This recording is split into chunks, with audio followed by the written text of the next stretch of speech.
So this is where I met Commander X. He was sitting here, cowboy hat out, and he was reading. He had a thick sci-fi novel, and I just recently had published my first novel, so it seemed appropriate that I dropped $2 in there. And he looked up and he had this interesting face, craggy, and a definite story. So the gut reaction of the novelist is to engage and find out more. But little did I know that I was about to fall into the quicksand of hackers, of anonymous, and the beautiful randomness of life.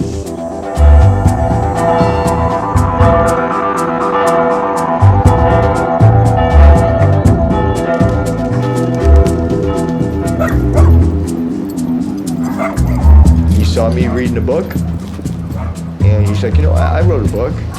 I was like, well, you got one of your books? I came and brought him a book, and he read it. I wanted fucking stories. Reality had become a bit too much right then, and it was fucking great. It's a great book. I didn't have an idea for 6 weeks who this guy was. He was just a friend on the street. But then he told me that he was a cyber warlord, one of the generals in Anonymous. Online hackers who identified as being part of Anonymous and other groups have carried out dozens of high-profile online operations. And that he was on the run from the FBI and had been for 6 years. Because I felt that the prosecution was political against myself, I chose to flee into exile, and I'm in Canada now.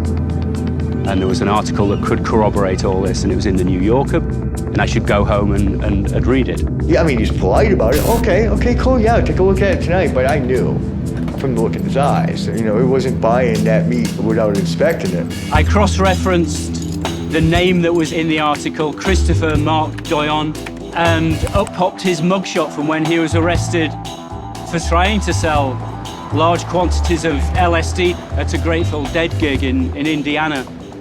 And when his face popped up, I got goosebumps. It was a life-changing moment.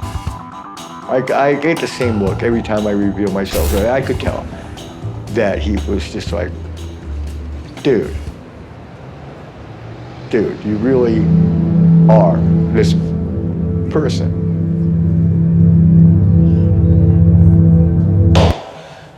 So let's bring us to today. Today? Today! Well, today they're making a fucking movie about my life. I've been called cyber terrorist, but I have to laugh right now at the fucking very idea. What is an information terrorist? Please, I mean, can somebody help me with that? How can I terrorize people with the truth? Commander X had a knack for being at the beginning of these movements, being right there. We're information activists just trying to make our world a bit freer and a little better. He is smart, he is articulate, and his words have power that most people's do not. That's dangerous to the power elite. We fight bad guys and tyrants wherever we find them. He was very divisive. Some people loved him, some people hated him. He was a distraction at best, I think, of times. He would type in all caps, you know what I mean? Like, he was a guy who commanded attention. If there's anyone who did the most to take that edge between absurdity and awe-inspiring and just fucking ram it over to the fucking absurdity part, it was Commander X. Look, this is a war. I mean, straight up, this is a war. I think there's like an entertainer in him. I mean, he likes to tell stories. He likes to kind of take you into a whole world, and sometimes you don't know how much of that is exaggeration. You have to put a person behind the mask. People want stories. So Commander X did make a good story.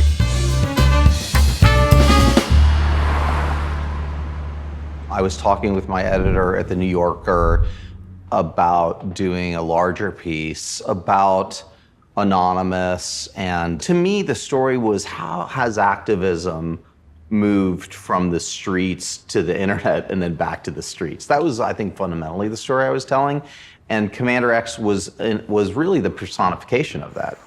It was a profile of a contemporary American activist. He grew up in Maine, like on a ranch in Maine. But, you know, he had a difficult life. He had a difficult upbringing. His father was abusive. My parents were not very good people. I'm just going to end it there. But they were not very good people. And so I spent a lot of time at my grandmother's house.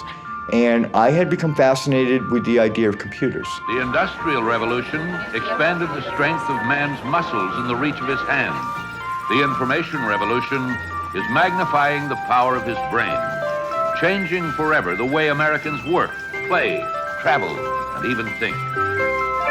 I was always quite fascinated with the computer in Star Trek. The thing fucking talked. So I convinced this guy who worked for my dad, he was a pharmacist assistant, to bring me to the local university and show me a real fucking computer. So he brought me down to the university, sat me down, and of course I immediately sit there and I was like, hello, computer. Because the only knowledge I have of computers is Star Trek, and it's supposed to talk, right? And he's like, no, it doesn't work like that. And there was a program. It was a very basic chat program. As a friggin' 13-year-old kid, you're sitting there to see shit kind of start talking back to you. You're like, fuck me. You know, that's incredible, you know? Then I went to my grandmother and I said, I need $100. There was no way to buy a computer back then. It was a kit that you bought, and then they sent it to you, and you had to literally solder the fucking thing together and then plug it into a television and a cassette recorder. And the cassette recorder acted as the hard drive. And I said, Grandma, just sit down, please. I want to talk to you. I am convinced, Grandma, that these things called computers are going to change the world. And she's like, well, what does it do? I was like, you can use it as a calculator. You can balance your checkbook with it. You can play video games. She leaned back in the chair and she says, well, I'm going to spend $2 and buy you a pocket calculator. And then I'm going to sit you down and teach you how to balance your checkbook. And then if you do all that, I'll take you out to the video game store, and for $40, I'll buy you a Pong game. And you can just skip the $100 computer. I said, Grandma, you just don't understand. This is going to change the world. It took me about a year to put the thing together. So you can see that coming into it from that way, in that fashion, just the fascination's never going to wear off. Now I'm like a kid in the candy store. I'm living my own science fiction. I wake up every morning, I get in front of that computer. I am not unhappy. I spend 10, 12 hours a day in front of that thing, and I just find it all fascinating every single fucking day I get up. He gets to Cambridge. He was sleeping on park benches. My understanding of it was just because he liked the mobility of it. He claims that he was always homeless by choice. And then I went to a Grateful Dead show. Inevitably, that was going to come into it. And it was in Boston.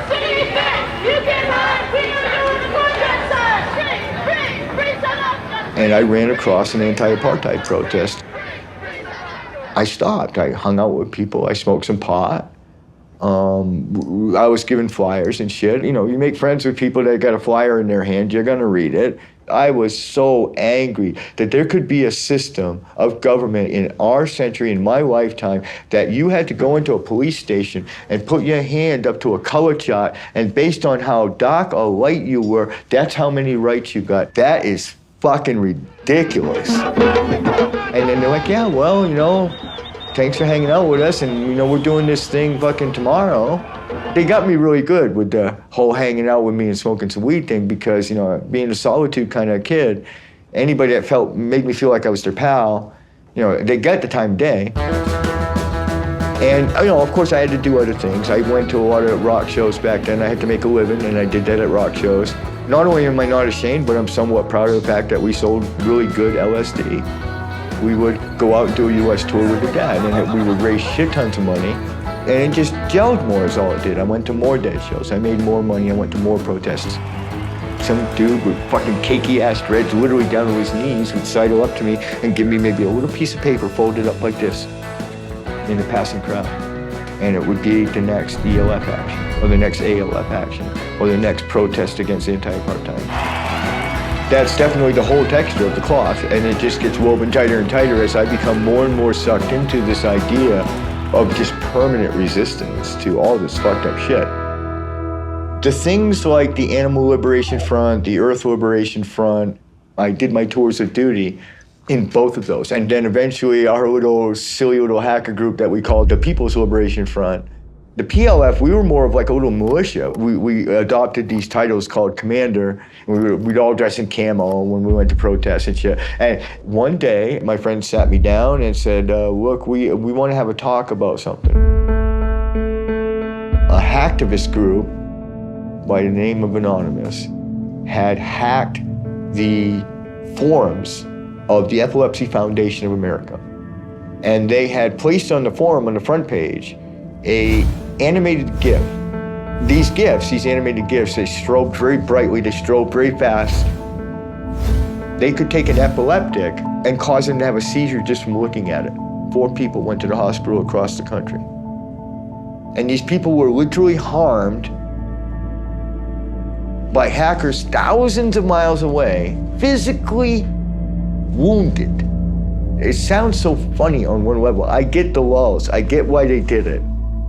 They're still fucking dickheads. If you're out there today watching this movie, you're a piece of shit. He was a deadhead. Here's a guy who would like anti-apartheid protesters. He got busted supposedly for selling 300 hits of acid at dead shows. I mean, this is what he's coming out of. So this idea that these punks were trying to hurt people was upsetting. So he didn't have a great opinion of this anonymous, whatever it was. We can't let that fucking pass. These people need to either be brought to justice or at the very least fucking monitored to see what else they're gonna fucking do.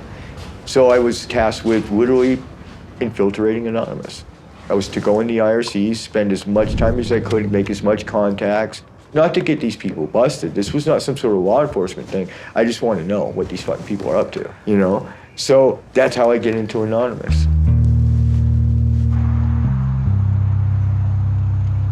There was no founder of Anonymous.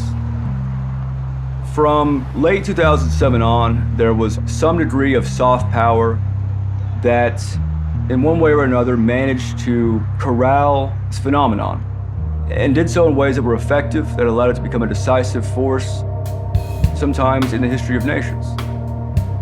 There was no reason to expect that that would last.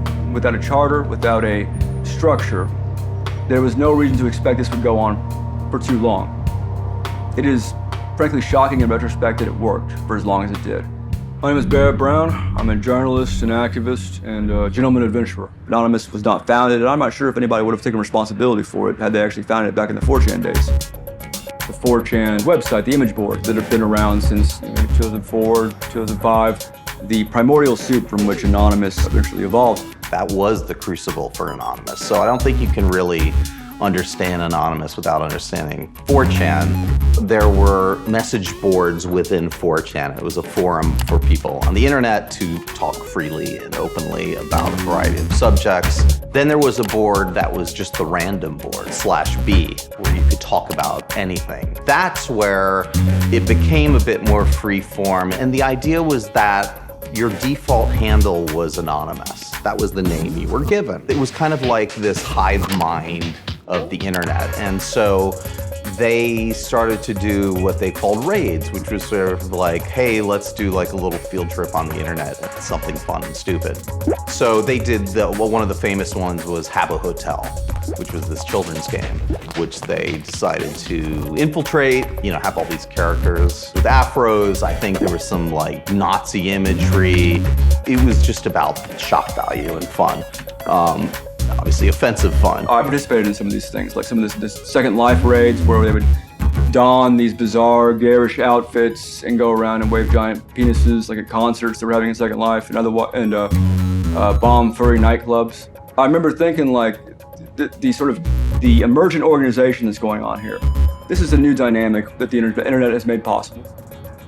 In a world where there's no more pioneer land, there's no more frontier, suddenly it was all frontier, every direction. I wondered, what would happen when these people realize what power they have and what greater power they could have if they were to adopt some shared ideology, some shared enemy even. And that ended up happening. Everyone knows that Anonymous existed, depending on how you look at it, all the way back to even late '03.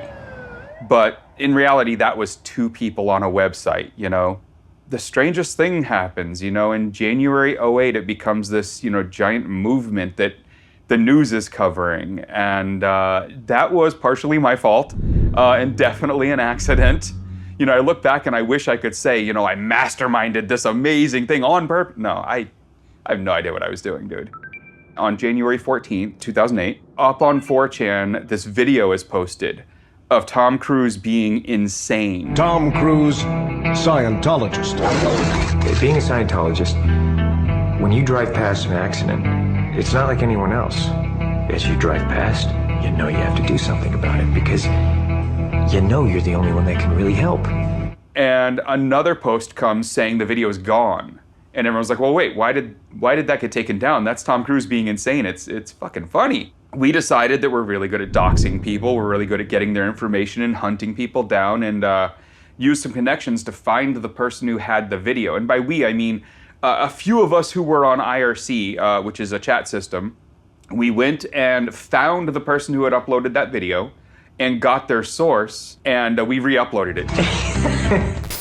It was taken offline in like 30 seconds. Scientology at that point was watching YouTube for everything going by and like, got it again. And that actually pissed us off. You just don't do that. You don't take something off the internet. I remember talking to someone about this, and they equated it to like a playground, and somebody took their ball. We have fair use laws under the DMCA, but YouTube was still caving because they didn't want to fight $1 billion behemoth like Scientology. The Church of Scientology had a long history, ever since the internet became a thing, of trying to control it, trying to censor materials from the church that they consider to be proprietary, generally things that are embarrassing regarding their beliefs. So we decided we were going to troll Scientology by putting out a press release. Hello, leaders of Scientology. We are anonymous. Over the years, we have been watching you, your campaigns of misinformation, your suppression of dissent, your litigious nature. It skirted the line between goofy and awe-inspiring. It happens to successfully veer towards awe-inspiring. Anonymous has therefore decided that your organization should be destroyed. This is ominous. Like, we're writing like, the internet is coming for you, get ready. We shall proceed to expel you from the internet and systematically dismantle the Church of Scientology in its present form. Anonymous promised an army would come and defeat Scientology, would come and bring just unprecedented chaos. It was about 10:20 at night on the 21st of January, 2008. I don't remember my birthday half the time. I don't know why this one sticks so well, but that we uploaded this video. And I think if I'm lucky, 20, 30 people watch this video, find it funny. We are anonymous. We are legion. We do not forgive. We do not forget. Expect us. I got woken up by my girlfriend at the time. It was like 4:30 in the morning. She's calling me, maybe 5, is right around there. And she says, turn on CNN. And I turned on CNN, and the video's on CNN. And I'm like, what is going on? You have nowhere to hide, because we are everywhere. And at that point, we're sitting there with 1 million views on the video, news reaching out trying to get a hold of us, Scientology paying big money to private eyes trying to find us, and an army kind of in front of us that are all going by the name Anonymous now. They promised an army. They didn't have it. But by virtue of making it clear, making it palpable, people wanted this army that would emerge from the internet and right wrongs. And so naively, we're like, well, then let's plan a global worldwide protest in every, major country on the planet. We're gonna be those old school protest types, but do it like the internet does it, so make it fun. We're sending Anonymous outside, so they better remain anonymous. So we're gonna need to cover our faces. The media needs something they can show that's the ominous thing, right? So we had to give them a mask. It had to be available. So we actually spent the next about 25 hours calling comic shops, costume shops, and literally every single city we tried to call had Guy Fawkes masks in stock, sitting in back that no one was buying, that they had discounted because everyone thought after the V for Vendetta movie that 1 million of these would sell, and none did. And we're like, well, great, decision made. It's the only mask we can actually use. Everyone wants a romantic version of this story. No, it was because it was the only one that was available in every single town we were gonna be in. It was ominous. It sort of created this mythology of Anonymous. Who is Anonymous? What are they? They wear these masks, And I think that was the time when Anonymous was really branded. And so having conceived of the Army and presented the picture, the Army came. They happened to be clever enough to organize all of these thousands of people who saw this video they made. And so the Army was materialized. The Army showed up. This is what the internet would look like if it went outside. There were women, there were people of color, every race, there were young and old, there was everyone. And we just weren't expecting that. We were really expecting the young hackerish 4chaner guys to all show up and that to be our little group of 20 that stood on the corner for an hour. And instead, all these other people showed up, and it was great. And that's how Anonymous first became a decisive force. We have a thing now. What do we do with this? It had only been built for fighting Scientology. In reality, its whole goal was actually just to screw with them for a week. You know, again, this being so off the cuff and so completely accidental, every step of it, we didn't expect this to keep going. The Scientology protests at that time was funny as hell. And that's what eventually sold me on them. They really were turned out to be people that were authentic. So I'm hanging out with these people, and like I said, the vast majority of them, I have to admit, were good people. At that point in the story, there's just one of those cathartic moments that's about to happen for really everybody. And that was the release of the Collateral Murder video.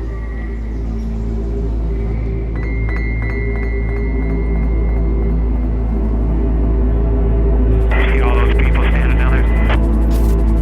Fucking break. Hotel 26 is screening Horse 20 have individuals with weapons.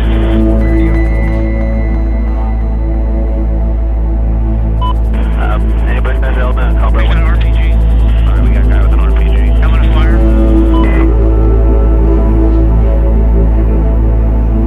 Light them all up. Come on, fire. They're right in.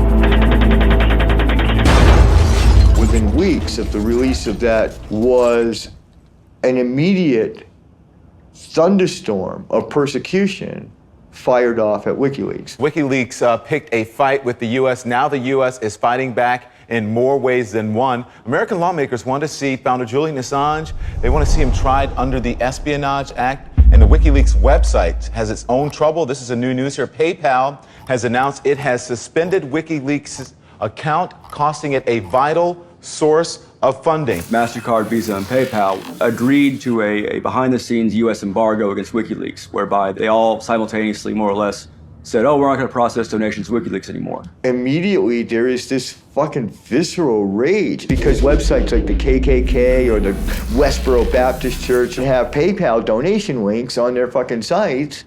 But then, what? A publishing company like WikiLeaks just trying to get enough money to pay for their servers? And no? Are you kidding me? And so Anonymous just leapt that day, the day the donation portals came down. Anonymous said, we're coming for you. Supporters of the website WikiLeaks launching a sweeping cyber war this week. That's right. It's being called Operation Payback or also Operation Avenge Assange. And it's basically a loose affiliation of hackers that call themselves anonymous. This time they're turning attention to what they consider to be the enemies of WikiLeaks. Visa, MasterCards are the big hits they've had so far. This man calls himself Commander X and says he's part of Anonymous. The power of Anonymous is that we have the ability to affect change on the internet. Their method of choice, a denial of service attack, where hackers overwhelm websites with a huge volume of requests for information, crashing the site, says Commander X, for a cause. That process is the equivalent of a virtual sit-in. I can best sum up my philosophy with the quote that I'm so famous for and is, I admit, very fucking funny. You only need two things in this world to be a world-class hacker: a computer and a cool pair of sunglasses. And the computer's optional. You have a site online, all of a sudden we snap our fingers and that site is gone. Anybody can do it. You don't have to be a hacker to take down a website. You know, you can download a program and figure it out in an afternoon. These are all various DDoS weapons. This would be the equivalent of a rifle. And so now our target has been loaded, and as we say in Anonymous, poo, poo, poo. And hopefully hundreds, if maybe thousands of people would download this same software and all of us fire. So it's really about multiplication. This is a weapon that's designed to be used by an army And we just kept going. It was an incredible time because that entire 10 days, you don't even sleep. You have, in essence, Julian Assange, who has become a cyber messiah, and hundreds of followers who are waking up zombie computers, their soldiers, and attacking companies like Visa, MasterCard. And this is the first time you really begin to hear during those 10 days, the FBI rhetoric was just over the top. You know, these are cyber terrorists. We're gonna shut them down. And of course, we're all like, yeah, fuck you. Yeah, so what? It's protest, motherfuckers, get used to it. In the midst of that, I've been living in Santa Cruz, and I had a cabin up in the mountains, but I used to stay, and when I was in Santa Cruz, I didn't pay for a hotel. There's places to sleep outdoors. Santa Cruz doesn't just have homeless people. You have like you're mentally ill and you're addicted, who hover around Santa Cruz because there's a lot of drugs there. It's a surf town. But the vast majority of people that they label homeless people are actually just bohemes. They're just people traveling up and down the coast. It's a travel corridor for backpacking, camper living culture that exists in California.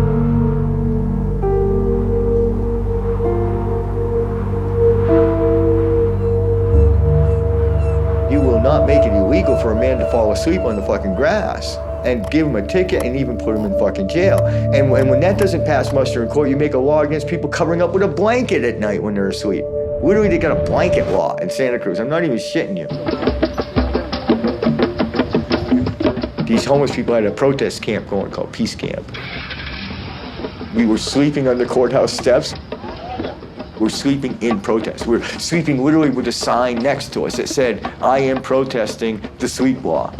That's why I'm sleeping here. There's people sleeping all over this fucking courthouse. What's going on here? It's Peace Camp 2010. So the camp has grown from an overnight sleep-in to a 24-hour hangout. We're stars, man. Peace Camp 2010. They can't get enough of us. We are the media darlings. I'm at the next at the Santa Cruz County Courthouse, where homeless activists have been protesting city ordinances for more than a month. We have a squad of sheriffs on hand. The Santa Cruz Police Department despised all of us, professional protesters. Just notifying you're sleeping here illegally. You will have county property as soon as possible, okay? Lodging here illegally, there's a written notice for you. These people are not guilty because there's no public shelter. And the tension began to grow in Santa Cruz, very, very big time. Get rid of the untouchables. Looks like you're going to arrest us. Good chance. And I'd been arrested. Hey, Chris, you have a warrant out for your arrest. So I'm going to need you to go ahead and place your hands behind your back. Just go ahead and step those down. Nobody had any clue that this scraggly guy with a long red beard and everything is like one of the most notorious hackers online. With the name Commander X. I decided that I would harness my new friends that I was garnering in the Anonymous Collective. And I said, I got a plan. I said, I think I want to take down the county website. I said, but I want to be super cool about it because I'm here in this fucking town. So what I'd like to do is do it really ethical hacking style. Let's do it on a Sunday at noon for 30 minutes, and we'll pre-announce it. We'll tell them the specific time it is going to be down so that, the public will know that you just wait, and it will come back. I just went off and did it. I sat in a fucking coffee house. And I'm churning out these attacks. I'm deploying cyber weapons that our crew built just to DDoS shit. 2 detectives from Santa Cruz Sheriff's walked in and gave everybody a good fucking look over.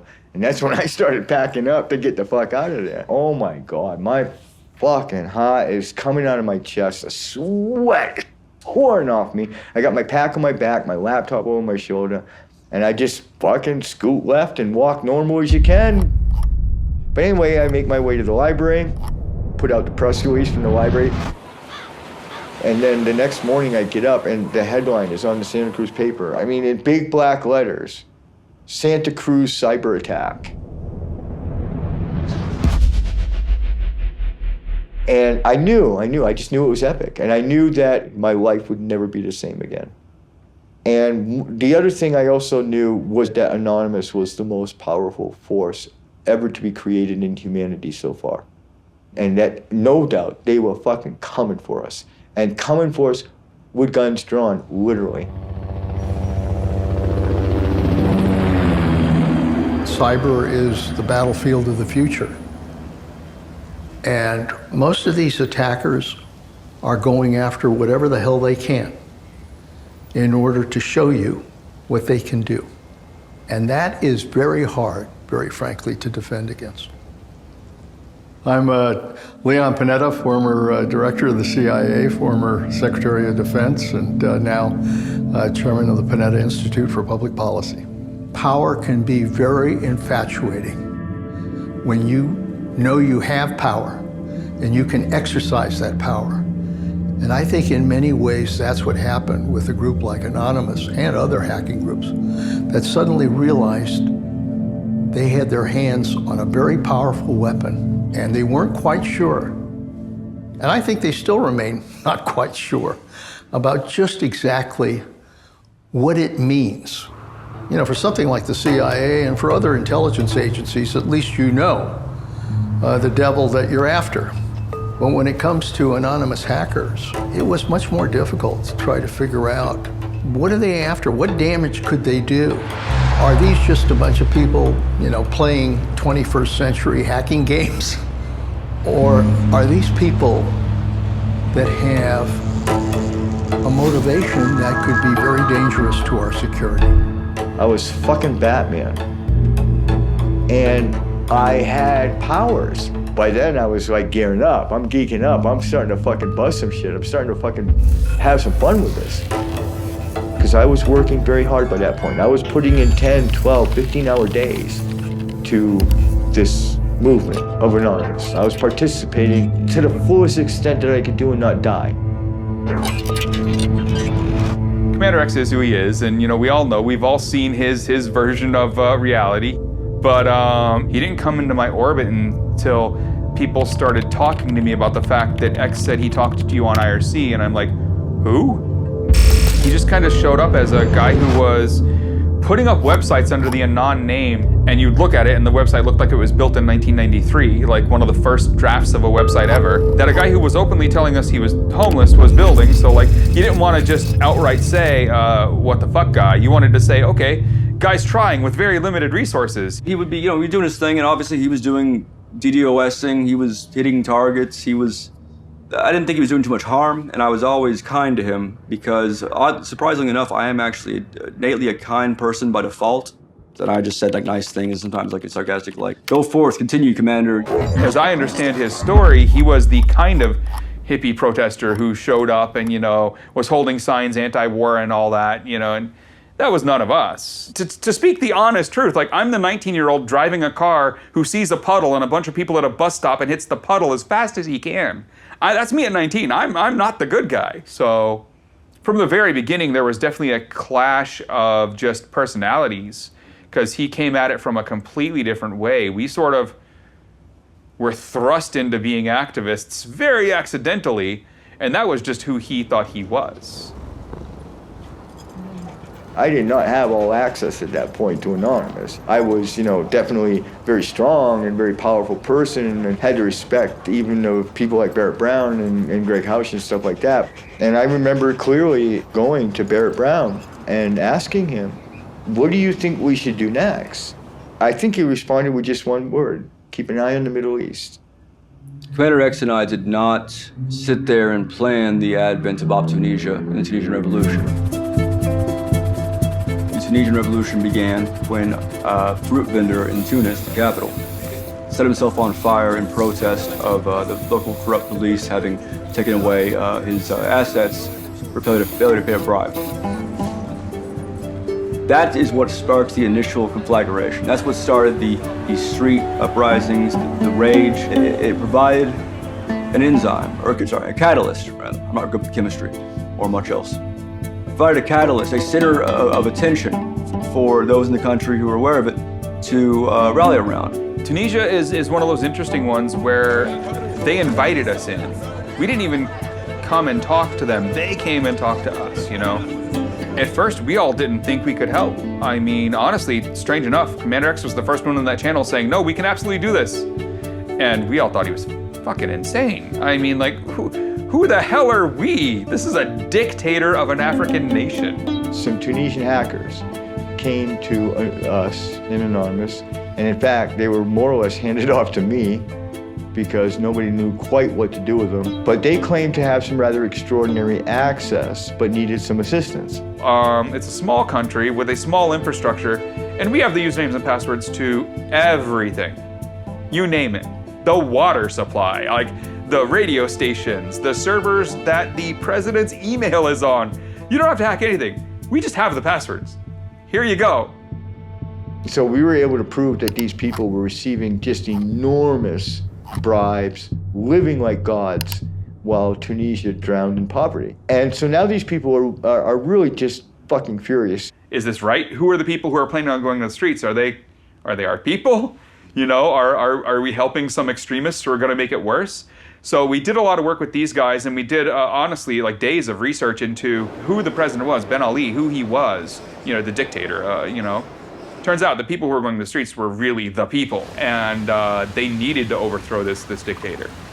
To the extent there is right and wrong, and that one can point to a large group of people and say that one is mostly right, that one is mostly wrong, there was never any question that we were right, and that if this was to escalate further, it would be a terrible thing for living involved, but I would personally be enthusiastic about that.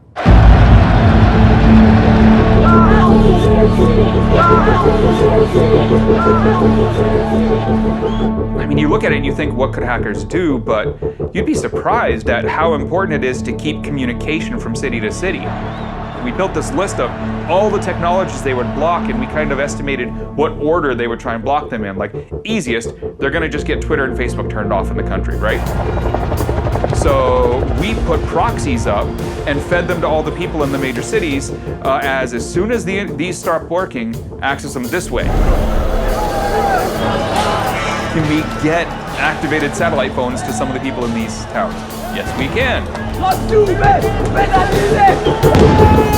It keeps going from there to like 7 layers of communication. So when the internet goes down, then when the cell phones go down, we can keep handing them a new way to keep in contact. This is all unraveling in hours and days. It's breakneck speed. I fought, as we talked about earlier in the apartheid movement, for 10 fucking years. It took 10 days to run the dictator out of Tunisia. After Tunisia, we're starting to help the Egyptians with the same tools, because now we've kind of got a toolkit. We're really beginning to define skill sets that specifically apply to these street revolutions. One of the things we had done there was we knew the internet was going to get cut pretty easily. So our preparedness for that was we had gotten dial-up ISPs, old school 90s level modems mailed into Egypt. So if the internet got completely cut but the phones were still working, they could dial into the internet. We turned the internet back on in Egypt 3 times. So the Egyptians who were using the internet to organize what would become the Arab Spring. Oh my God, we are having geopolitical impact. We're saying who's gonna fucking rule in this world and who isn't. None of these were our protests when you look at any of the stuff we did during the Arab Spring. None of them were our ideas. This is a revolution for the sincere people of this country. They're the ones that want to make the change. They're the ones that will make the change. They're the true heroes of this country. People showed up, asked for our help. It turned out it was things we could do, so we did it. And then I went back to building some plumber's website the next day. I mean, I think we came out of the Arab Spring pretty convinced we were all fucking gods. Commander X is definitely a victim of his own ego at this point. Was Commander X on the ground in the square in Tunis, in the capital, getting shot at? No, there were people on the ground risking their lives. They could have possibly done this without us. We could not have done it without them.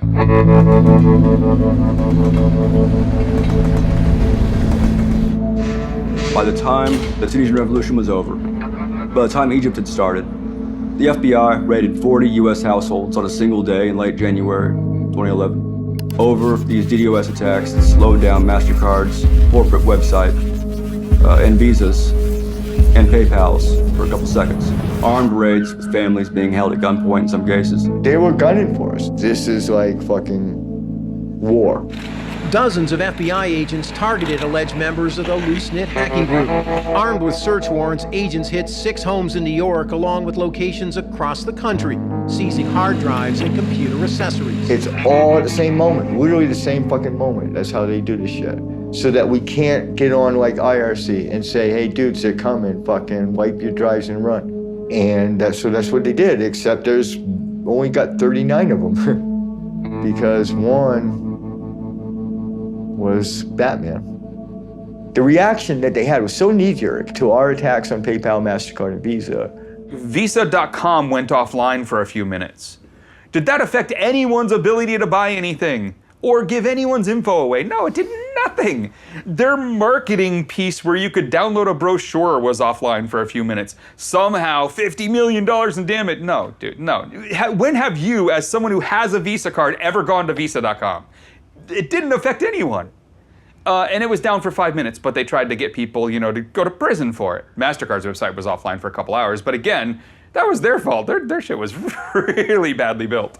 But again, very clearly, nobody uses those sites to do their transactions. Those sites are advertising. What does it take to get a case indicted these days? A couple mil in Bitcoin and extortions and things like that. Whereas, what did it take a case to get indicted in 2010? The low orbit ion cannon. By nature, it's a joke. Like the thing says pew pew on it. It's by nature, it's a joke. And, a joke will get you prison in 2010. My name's Jay Lederman. I'm a criminal defense attorney. I do a lot of underdog work. I do a lot of stuff that people won't touch because they're worried it's at too high or too clandestine a level that men in, black Escalades are gonna pull up and what have you, and that shit doesn't happen. Come on. Don't tell them that though, because then I miss out on all my fun. I sent out a series of tweets that I would represent some righteous hacktivist busted in my hood, meaning California. So in our general mailbox, the next day there was a message from them. It said, I'm Commander X, and I am the Commander X, not just Commander X, I am the Commander X. And he thought they were looking for him for the potential Santa Cruz DDoS. They consider that unauthorized access. And he thought that things were going down very quickly, or going to be going down very quickly for him. I was in Mountain View, California. And I had known that they had pretty much tracked me to Mountain View. I was seeing the Crown Vics around. I saw the FBI agents in the library when I was surfing on the internet. They would have had me surrounded by at least a dozen agents at all times. They must have really, really feared me at that point to deploy a dozen agents rather than just walk up and fucking arrest me. I'm going back and forth with X. We had the meeting spot arranged. At that point, I'm still using like some sort of commercial-based email. I'm still new. And he was using some encrypted form of email. For some reason, he said to me, the last email he said to me was like, Jay, I'll see you at 10 o'clock at the such and such coffee house. And I said to him, why on earth did you say that? He had told me the name of the place weeks before. I had it written down. I knew where I was going. There's a guy in Bermuda shorts and that stupid Hawaiian shirt that they always make FBI agents wear, thinking that that's somehow fucking stealthy, and he's staring right fucking at me as I'm walking down the street. So I'm like, okay, so it's a game, right? So I'll play the game. I go to the coffee house. Another FBI agent comes in, sits down, takes my fucking picture with his cell phone. And I was like, okay, let's see if you know about the secret fucking passageway out of this fucking coffee house, because I did. Down the fucking stairs I went, out the fucking back door. Nadia, the fucking fib from hell, she was screaming because she fucking saw me bolting down this alley and couldn't get out of traffic in time to come after me. Ended up coming up the fucking sidewalk with pedestrians literally weeping out of this woman's way as she drives up the fucking sidewalk. And I was just sat down in a bus stop. I lit a cigarette. And an FBI agent who I've come to call a cybercrime guy got out of the van, calmed Nadia the fib down, made her put her gun away, and just calmly sat there with me and waited while I finished my cigarette. He asked me my name, and I said, dude, if you don't know who you're about to arrest, you're not doing the job right. Right then, Jay Lederman drove by. I was looking for parking, and I got a call from my office that Christopher Doyon was off. Yeah, I called back the number, and it was an FBI agent. They were like, yeah, hold on, he wants to talk to you. They got him an hour before I got there at the place we had arranged to meet.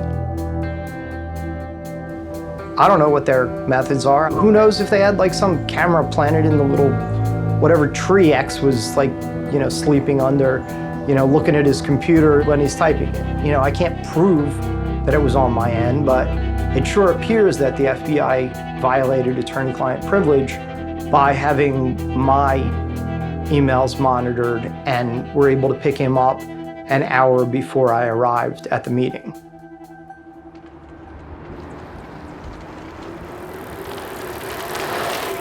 At that point, I went through a couple of days of court hearings to determine exactly what the fuck they were gonna do with me. They were alleging $6,200 in damages. They did what they could to make sure it was over $5,000 because that's what they were told by the United States Attorney's Office. How do I know that, even though I don't know that? Because that's what every United States Attorney's Office tells everyone about it. They say, listen, you got to get this over $5,000 or this is a misdemeanor. This is just some guy in a library like clicking enter on his computer. Come on, man. It's like, what's this worth? And that's what ultimately happened with PayPal. It was, you know, be good for 18 months and we'll dismiss all of these. Of course, he could have gotten 15 years. So I was released on bail. It's a mistake, tactically on their part. You had me and you let me go. And so of course I went back to the fucking war. I'd like to state for the public record that this press conference is being held against the advice of my legal counsel. X is good at giving attorneys ulcers. Me, I'm ulcer proof. I work fine. This document alleges that I am the notorious hacker activist known to the world as Commander X. I am Commander X. Well, I don't know. You try to tell him to shut up. See how that works. The indictment further alleges that I am in association with the global internet freedom movement known as Anonymous. And I say yes, I am immensely proud, humbled to the core, to be a part of the idea called Anonymous. He does have the right to remain silent. He chooses not to exercise it. You know, I am a homeless guy. And I'm scary smart. And despite the best efforts of the city, the county, and now the federal governments, I will not be silenced. The FBI is now in possession of 3 of my computers, 2 fucking cell phones, and God knows how many fucking external drives. They've taken all my electronics. They've forbidden me from using electronics. Well, how am I going to handle this? I can't go back to hacking, but I want to keep fighting and keep fucking with them. And it dawned on me what I was going to do. I'm going to say goodbye, and I'm not coming back. And I began my run to the Canadian border. As far as I knew, I think he was like sort of the first fugitive out of this whole movement. I never really believed that he was in Canada because it seemed too obvious. You know, it's like hiding in plain sight being in Canada. Like, I really didn't think he had gone to Canada. And sure as heck, he went to Canada.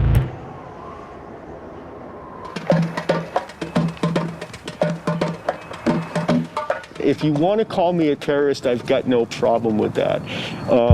But I would ask you, who is it that's terrified?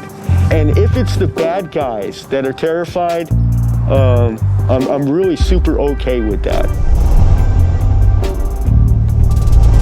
The media, for some reason, loved talking to and about Commander X. I, for the life of me, never got it, but I also didn't think I had to. Like, the things he was saying in the media, while sometimes they were crazy, most of the times they were just our talking points. I went to go see him up in Montreal. Whenever you heard interviews with somebody in Anonymous, they treated it like, you know, you were some like troll that had run out of a cave and you're all pixelated and all of that. But like, here was a guy who kind of looks like an older hippie guy, and that put a face on something that had been faceless to a lot of people. But I think it was in that moment too when he really became even more ostracized within the subculture of Anonymous, because the one thing you weren't supposed to do was to distinguish yourself really as an individual and put a face on something that's faceless. A lot of accusations have been levied at him about what literally is referred to as fame whoring. And they're not entirely wrong. I mean, he obviously wanted it. He literally named himself Commander. His own version of the story, you know, very much says that he came in and was, you know, helping to make things better and, There were certainly people who just felt that Commander X didn't deserve to have a feature in the New Yorker about him. It was that line in the New Yorker, but I forgot who said it, but it was like, you know, I really got sick of Commander X when he started comparing himself to Batman. That is a line that if it is said about you, if it is written about, if it is something that everyone agrees with, if it can be uttered in truth, should be enough. But let me go further. He was an albatross. He was an anchor on all of our necks. He would claim that like actions were being taken that weren't being taken at levels that just we weren't working at that time. His alias is Commander X, and in some recent interviews, he's made some startling claims. He says that Anonymous may very well be the most powerful organization on Earth, and that the group of 50,000 members worldwide have access to every classified database in the US government. People would then be like, why did he say that? I mean, that just sounds stupid. Like, we could bring small children in here and like we could tell them, oh, we have access to every classified data, and like a 5 or 6 year old would suddenly work that out and be like, well, how do you know, first of all, that you have all of them, and second of all, you know, why would you say that out loud if you really did? Wouldn't that be a massive security breach? Talk a little bit more about that. Well, I have nothing more to say. What do you want to know? It was getting to people because he was also making the message look bad. Like, he says this that's obviously insane, then another Anon says something that's obviously true, but they're all insane. Several weeks ago, I began research and experimentation on the development of a software program and kit that, when downloaded and installed, would allow the user to conduct true time travel, essentially turning their home computer into a time machine. This is literally a fucking email he wrote in 2009. I was taking a break from reading up on the theory behind psionic time travel, and I was sitting under a tree. Sitting under a tree, that's obnoxious. I was wondering idly if I would ever crack the theory of time travel. How could you even wonder that? At that moment, myself from approximately 25 years in the future came strolling down High Street. The me from the future, less than 10 feet away, turned and actually smirked at me. I guess my time travel software kit works. That's Commander X. That guy was among those people who, when I was not able to formulate the message in the background or the foreground with the press, it was him. And it was increasingly him. And then when I went to prison, it was very much him.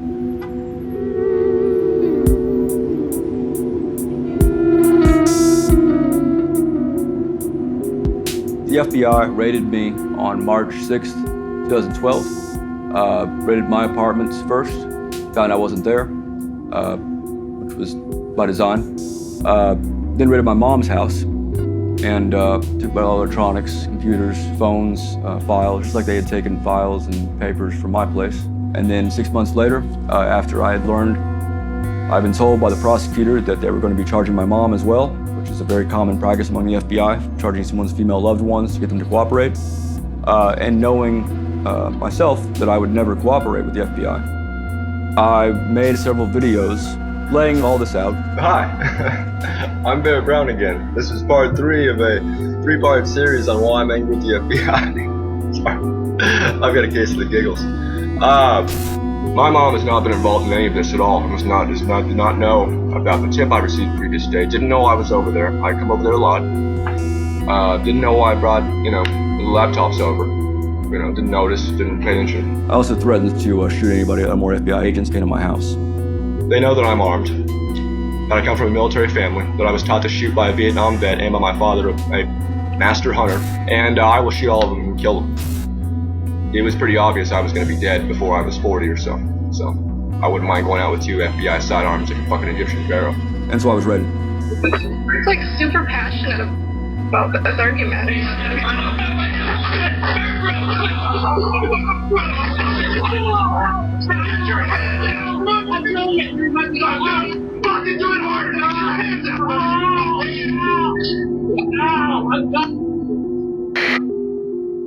Oh, is Bear getting fucking raided by the FBI?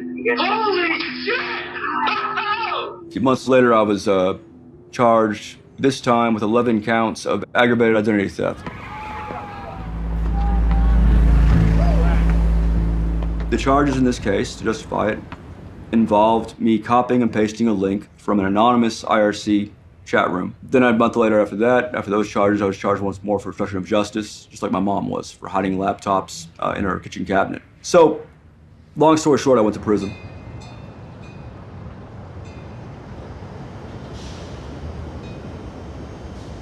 If America's supposed to be the bastion of liberty around the world, how do I even end up here in Mexico? How does shit like this even happen? The Computer Fraud and Abuse Act is one of the worst punished statutes out there, in that the amount of time you can get in relation to the harm caused is astounding. Yeah, okay, I'm a criminal. What I face now is 12 years in prison.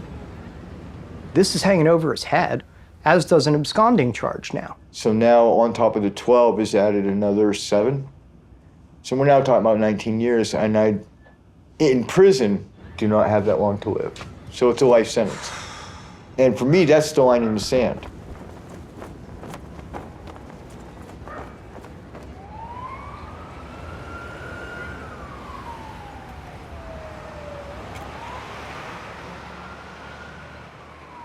I actually first went to Toronto because of the world premiere of a documentary called We Are Legion. Introduce yourself.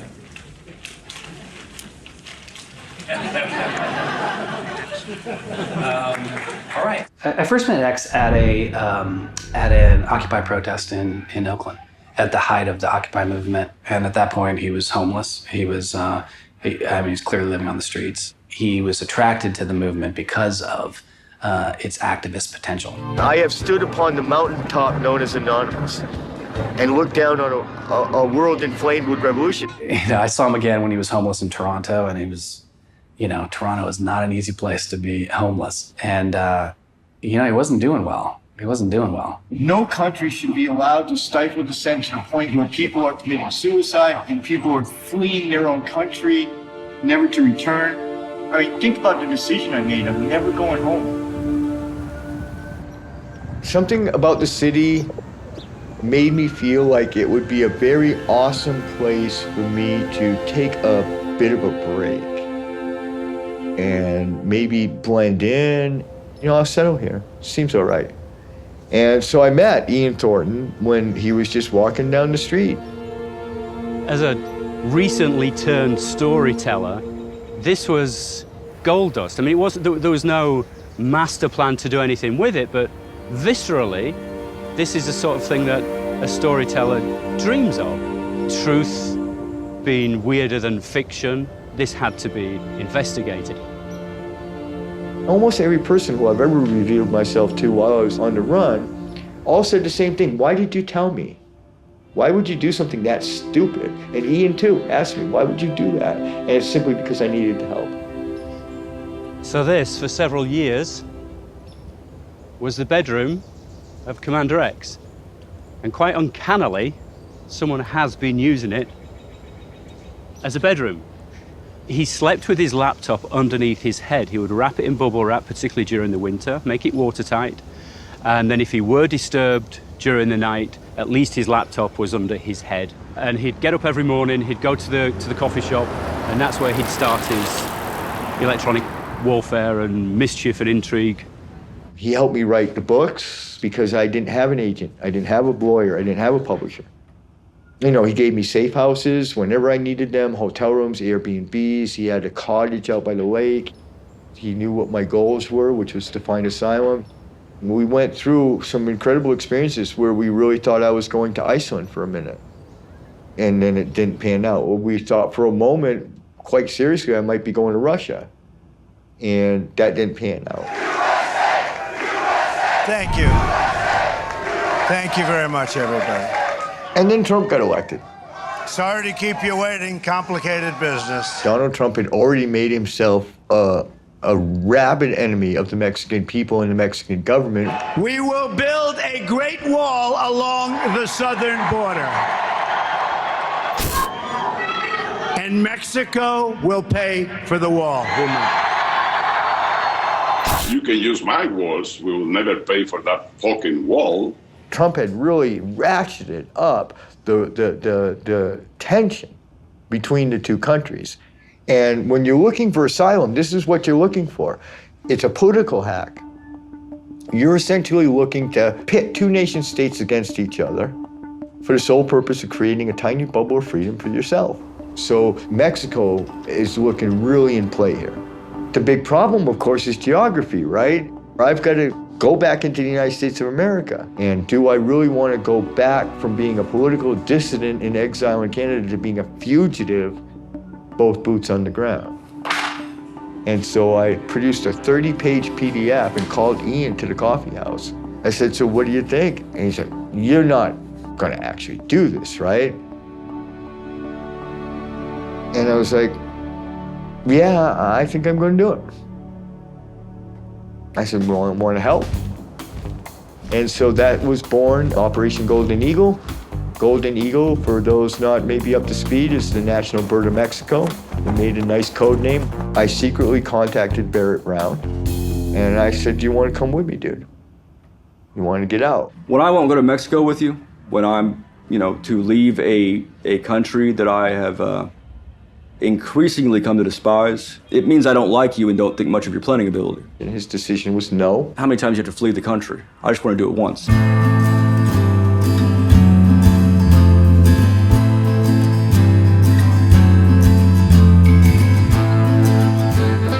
Anonymous Operation Golden Eagle is by far the weirdest human endeavor, probably in human history so far.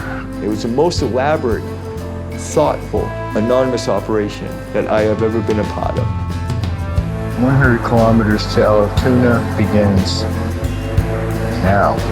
This is southeastern Manitoba, Canada. We knew it was hunting season in Manitoba. We knew if I was going to go through the woods in Manitoba, I might get shot at. And I did.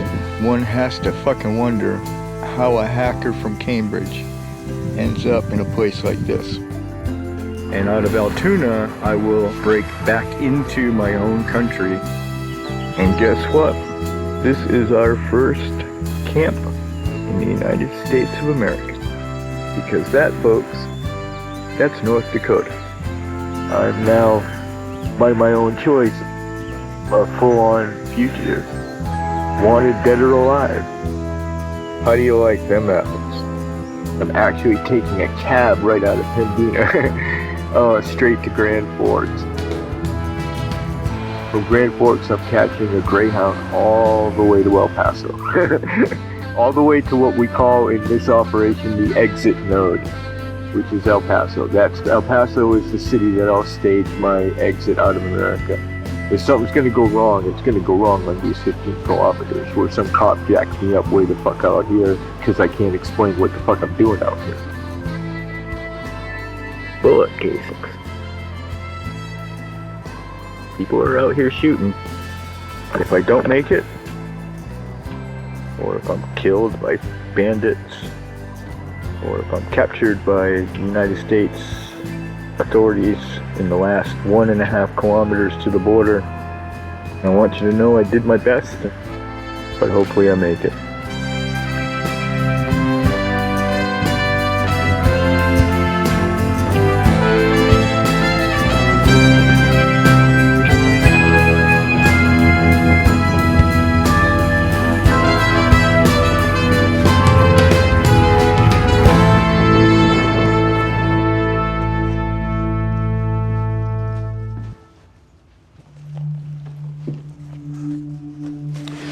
I have no idea. I have very little idea what's in here. I had this laptop when he switched for a newer one, a more lightweight one for his trip. He wanted to be far more streamlined, and this was the stuff that he left. Oh, geez, look at this. This is World War I stuff.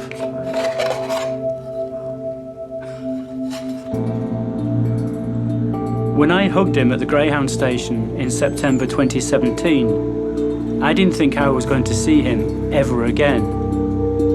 But I will be surprising him in Mexico City on Guy Fawkes Day.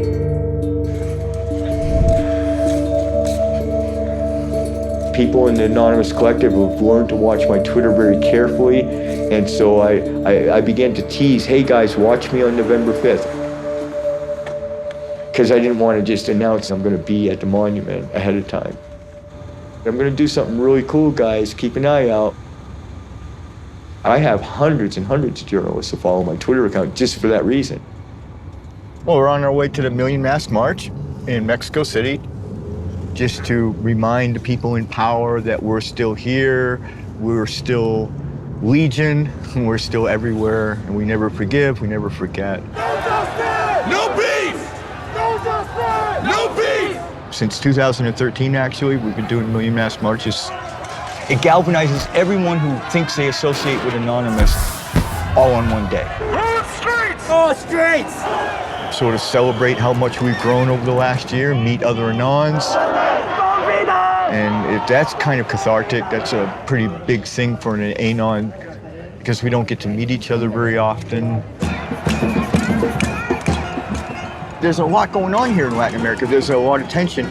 There are people in the streets of Chile, Ecuador, Bolivia, Venezuela. They are marching against their government, and all of those protests in Latin America have at least the potential of overthrowing their government.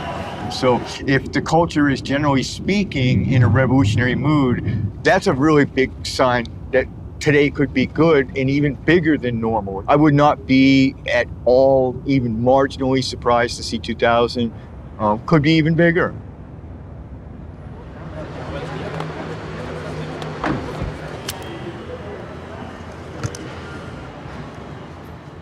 Ha ha ha! Look at this, you. Okay, come on, get him in the truck. Get him in the truck, quick. We gotta get out of here. We gotta go. We'll talk on the way. Let's go. God, dude, look at you. You brought a mask, right? They took them off me at the airport. They are illegal to bring them in? I don't know, but I had 4 of them. They took them from me. Oh, we have our wits about us. That's not good news, actually. That's concerning.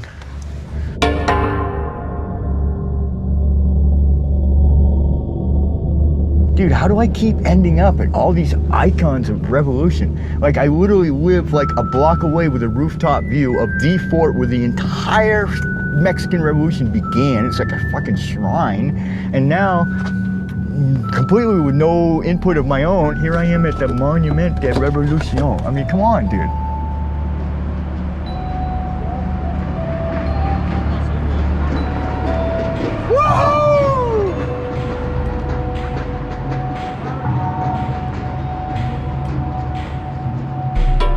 Today is a Million Mask March, Anonymous Million Mask March, and Anonymous has always supported Julian. So all over the world, Julian supporters decide to show up on this day, on November 5th, and wear a Julian mask instead of Anonymous mask.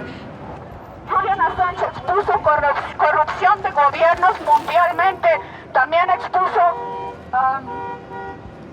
crímenes de guerra de todo el mundo. También expuso las corrupciones que existen entre las corporaciones y por todo esto ha sido perseguido, ha sido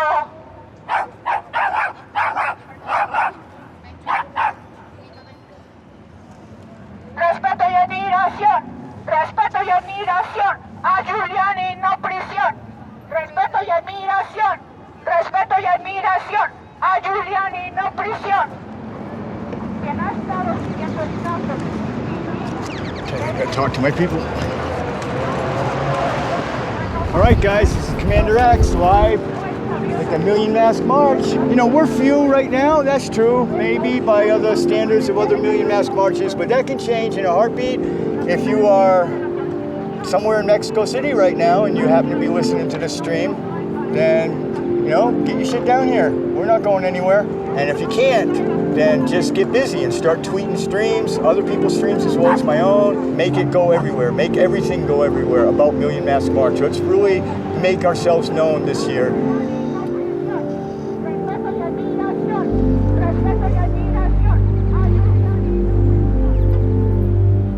Your life is completely used to this. Mine wasn't.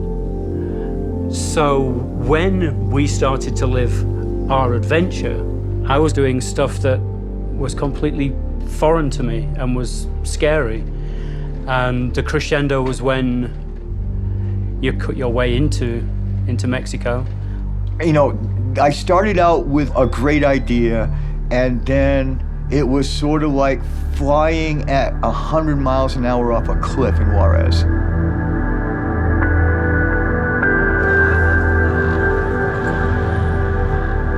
I left Juarez thinking this was fucked up shit. I was screwed, and I'm gonna end up living in a hut in the desert in fucking Mexico, eating cactuses for the rest of my life. Honest to God, I thought I was completely fucked.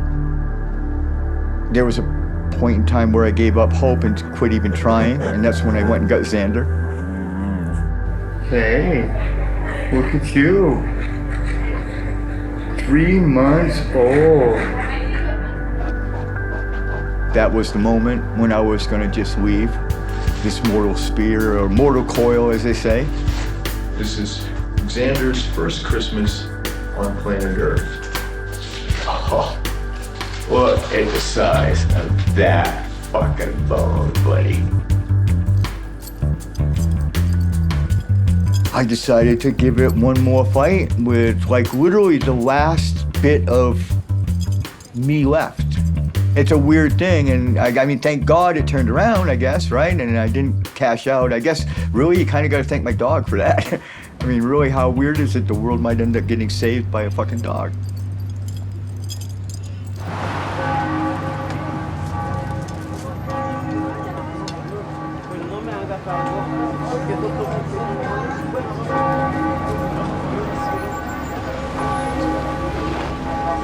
I'm here in Guanajuato now, you know, having spent a couple of years, almost exactly, here in Mexico. You know, I've moved around a lot, I've met people, I've generally tried to build a network of friends to help me. They're the same, right? Same size? Is this grande or this?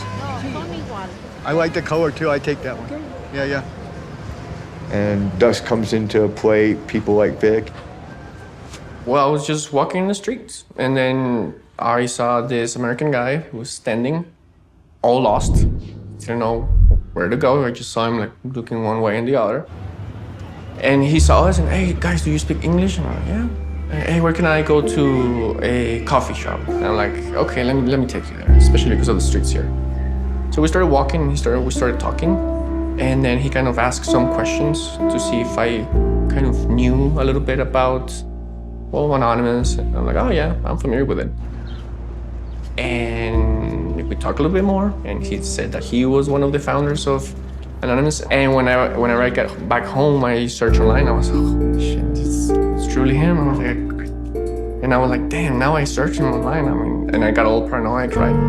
So he sent me an email, and he was, oh, I slept in a dumpster. It's my birthday. Like, it was the worst birthday of my life. So, well, I was like, what am I gonna do? Maybe you can stay there for a couple of months until things get, I don't know, good again. I mean, he became a really good friend, especially because kind of nobody likes him. I like broken things.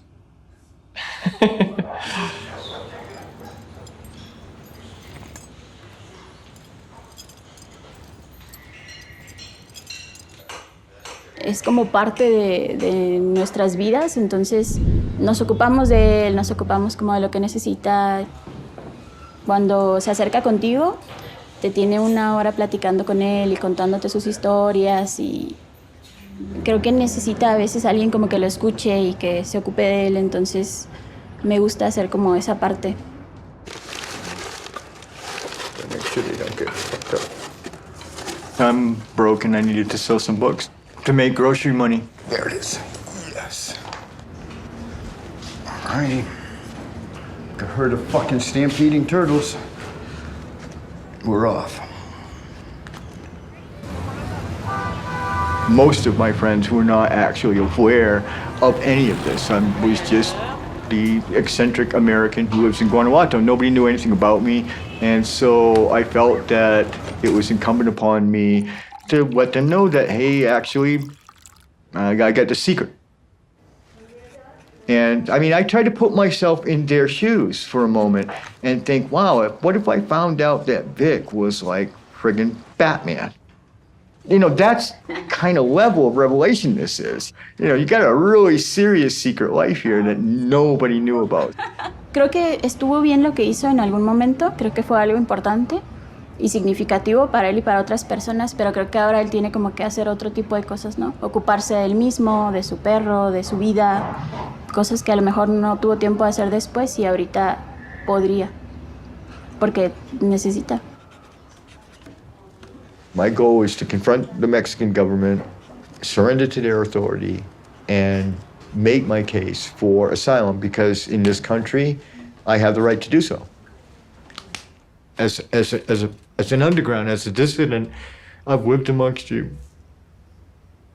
And I've had a very normal life. I mean, I've been so fucking happy here.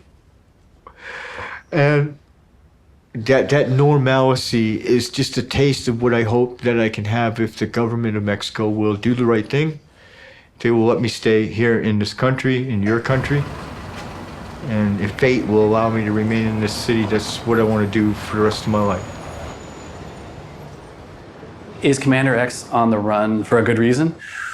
I honestly do not know if Commander X is on the run for any good reason. I don't know that he represents a serious threat to law enforcement now. I mean, if you were to take the top 1,000 or 2,000 biggest threats to our cybersecurity in the United States, my guess is Commander X isn't anywhere near that list.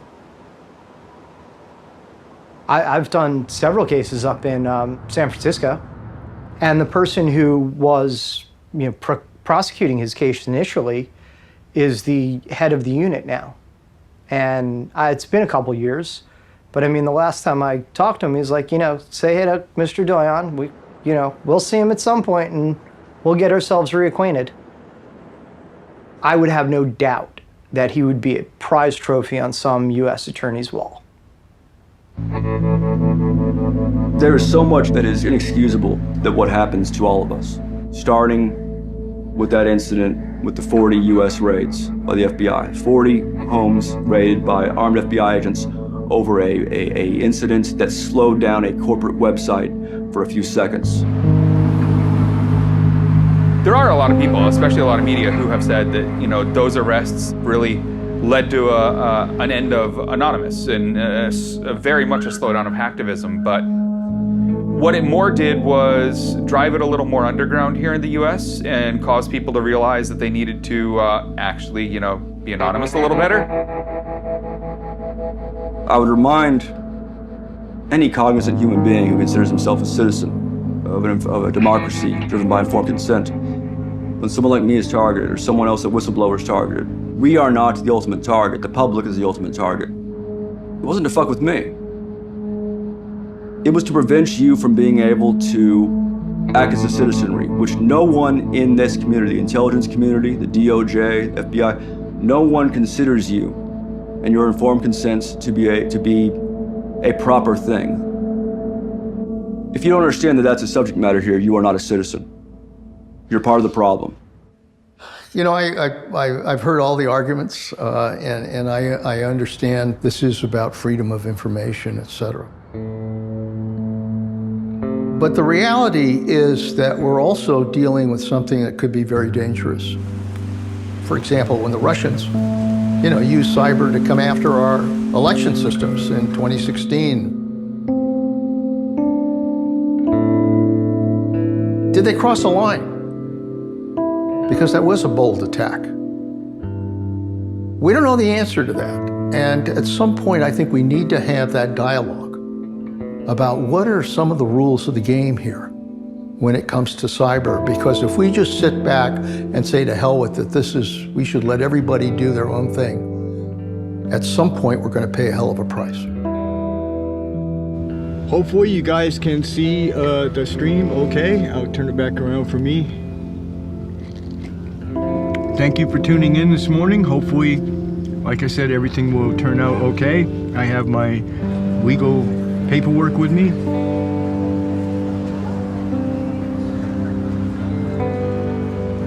Here I am, cameras in tow and everything, requesting political asylum and emergency refugee status. I've always known that this moment would come, but I also didn't want to fuck it up. So I wanted to make sure that the moment was perfect, and I believe that we're in that moment now. You know, it's the end of a long fucking run, 10 fucking years, and not at all sure that I would ever make it to this moment. I bought these boots just for the journey. The day I left Toronto to come here to Mexico, I bought these boots. Those boots I traveled 10,000 kilometers. 10,000 kilometers.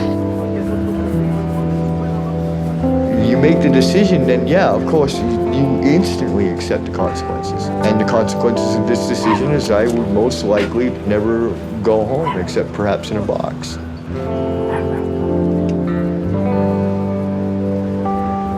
My goal originally was to keep fighting and not get caught. I'm still fighting and I'm not caught. And I'm this close to victory. And this time in a very permanent final way. You're not fucking gonna drag me back in chains.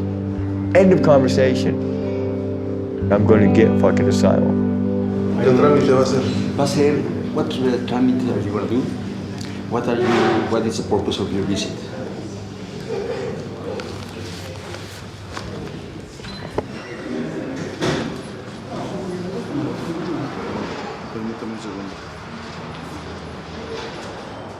And now being 99% sure that we got our ducks in a row and the things are in place that need to be in place. And I will be, I believe shortly, surrendering myself to the authority and the sanctuary and the safety of the Mexican government.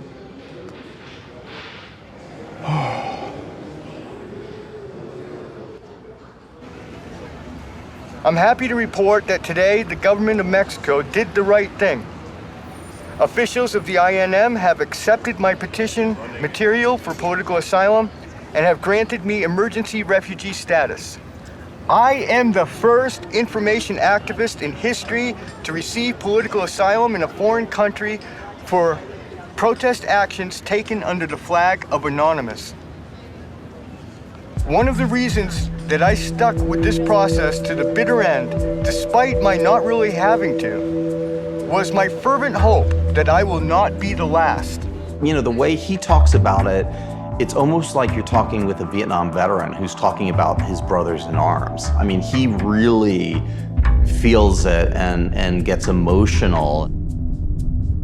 The reality is that Anonymous and X, all these people, like, they've left a trail online. If you dig hard enough, you can find it. And Commander X will be remembered as one of these iconic figures, divisive figures, whether you believe him or not.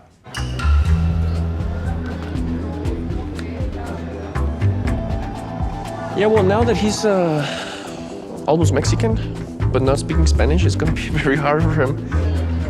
Hi, how are you? I'm fine, thank you. You? Oh, you have English, thank you. Oh, Yes, that's a wonderful. little. Oh, you have more than I have Spanish. One burrito, one latte. Okay. Perfecto, thank you so much. This is gonna be a lot of fun. Like watching him, like getting a job, being stable, having a routine, like work. I think it's gonna be even harder than getting the residency. Yeah, look at this. Holy crap. I'm always sort of concerned for him and about him, but I sense there are better days ahead for him. He's now a bona fide, or he feels like a bona fide human being again. He has a piece of paper from a government with his picture on it. And even for an anarchist and a maverick and a rebel such as he, That seems to make him feel somewhat whole again. As for him and his activism there, who knows? Vamos a saludar a mi amigo Pancho Villa. Que le vaya muy bonito. Hasta luego. I don't know, like his personality is kind of like a big fuck the system, a big I don't want to be part of this. So he's gonna find a way. He's always gonna find a way like to push the boundaries of the system, and I think that's cool. One last shot of this beautiful square here. It's a beautiful church. And this incredible historic square of San Miguel de Allende, the city where I won my freedom here in Mexico. Thank you guys. I'm gonna tune out now. Thank you guys for watching, and I'll see you all later tonight on Anonymous Fights Back. Look for that on Twitter. I'll be on. Expect me.